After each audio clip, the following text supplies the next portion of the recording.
I love how you just bring me to the next question, because you talked about indigenous capabilities, and we have startups like Terra Industries, and we saw the partnerships they're having right now with the Nigerian Army, and investments coming in from virtually everywhere around the world. The question then becomes, can they truly transform Nigeria's security landscape, or will the systems, that system challenge that we have, that systemic challenge that always comes up when it comes to projects in Nigeria, will it, cripple them and limit the things that they can achieve? Well, amidst Nigerian tragedy lies enormous opportunity. And I say this because this country has battled different security challenges. Some of those security challenges created opportunities that we will not exploit. I don't want to go far deep into history, but I want to give you two critical examples of major security challenges that created opportunities that we have missed, and I hope we don't miss it again. If you recall the Nigerian experience with the Civil War, 1967 to 1970, there is no doubt that the Biafran forces were quite legendary in their capacities in indigenous production of weapons, the Ogunigwes and stuff like that, including indigenous refining of petroleum, to fuel all kinds of machines. The Biafrans lost the war. Nigeria is still a united nation, but you can see that Nigeria also missed the opportunity because in other serious crimes, we would have actually seized that opportunity. Yes, that's a tragedy, but it's also an enormous opportunity that came from it. We could have seized that opportunity to create a hub of indigenous defense technology, either in the Southeast or anywhere in the world, that could have benefited from the breast of brains that the Biafra was able to assemble that time. Because, again, remember, in the immediate aftermath of the Civil War, they said no victor, no vanquish. So we claim there's no victor, there was no vanquish, but we did not generate or do not benefit from the expertise that we had from our brothers who fought the war and lost the war. Would have put us in a pedestal now where Nigeria would have been among the top exporters of defense articles. So that is lost. Fine. The question is the lessons that is coming from that. Now we are in another level of national tragedy as a result of nearly 2 decades of terrorism, waged by the Boko Haram, Islamic State. Now we have lost a lot of very senior officers. I'm sure you know of that. We've lost a lot of civilians as a result of that.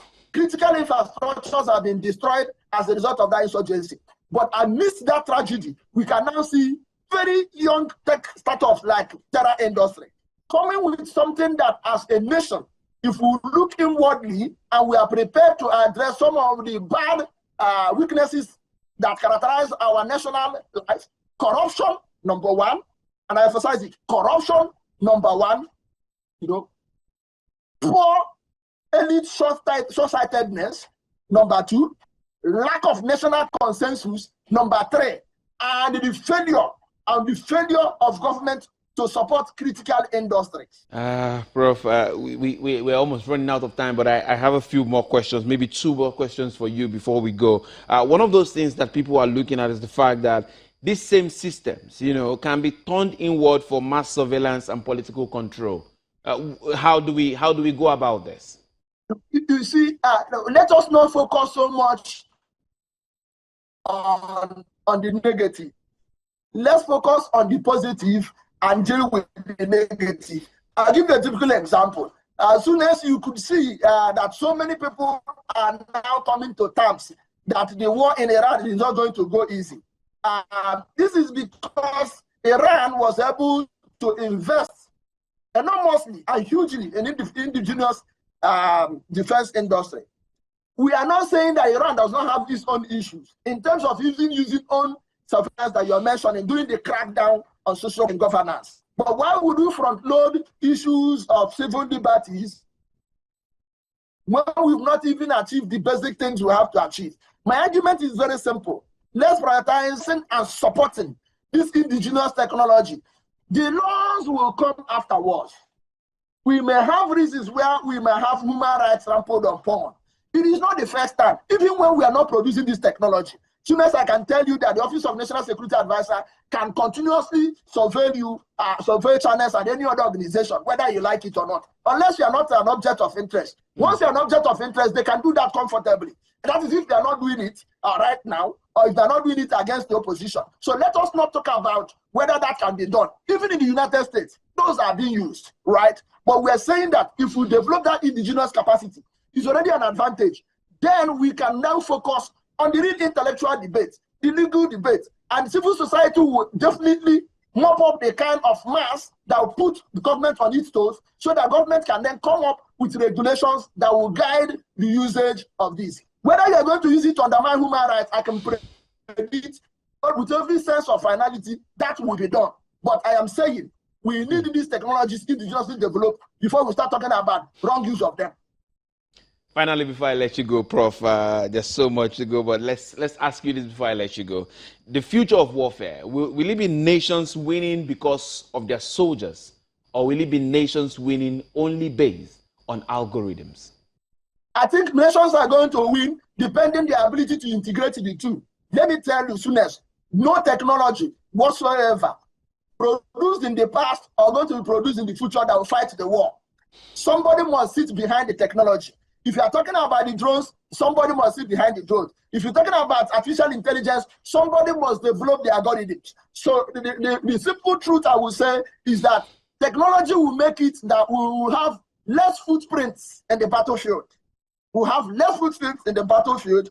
We'll have a very few footprints in the tech rooms that where these are going to happen. So you can have one operator, using the drone to exterminate almost a battalion, depending on how trained, depending on how sophisticated.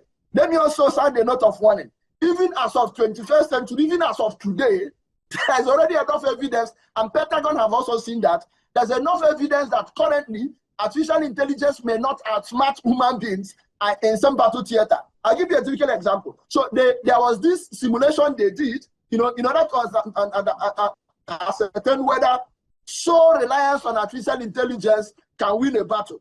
But human actors were able to win artificial intelligence. I'll give you two examples that came out. Now, it was in the battlefield, and they are looking at a target. They developed an AI that has the capacity to identify intruders. But because the AI algorithms was doing human pattern analysis, how soonest work, how Professor Sidomano work, how human beings will work, that AI too could not even identify soldiers that disguised themselves as Christmas tree, moving slowly and was coming close to the target. That AI too could not even identify soldiers that covered themselves with carton, as if it's a refuse dump, that was also moving very close to that technology. I can assure you that AI can do a whole lot of things. It can ease the speed and scale at which we can make decisions. It can also be very, very extensive in terms of its coverage, but it is not going to knock out human beings. Rather, those who are going to win the war are those who are at the forefront of developing the AI and integrating it seamlessly with human intelligence to maintain that battle space advantage in any form of theater, in any form of domain that conflict is taking place.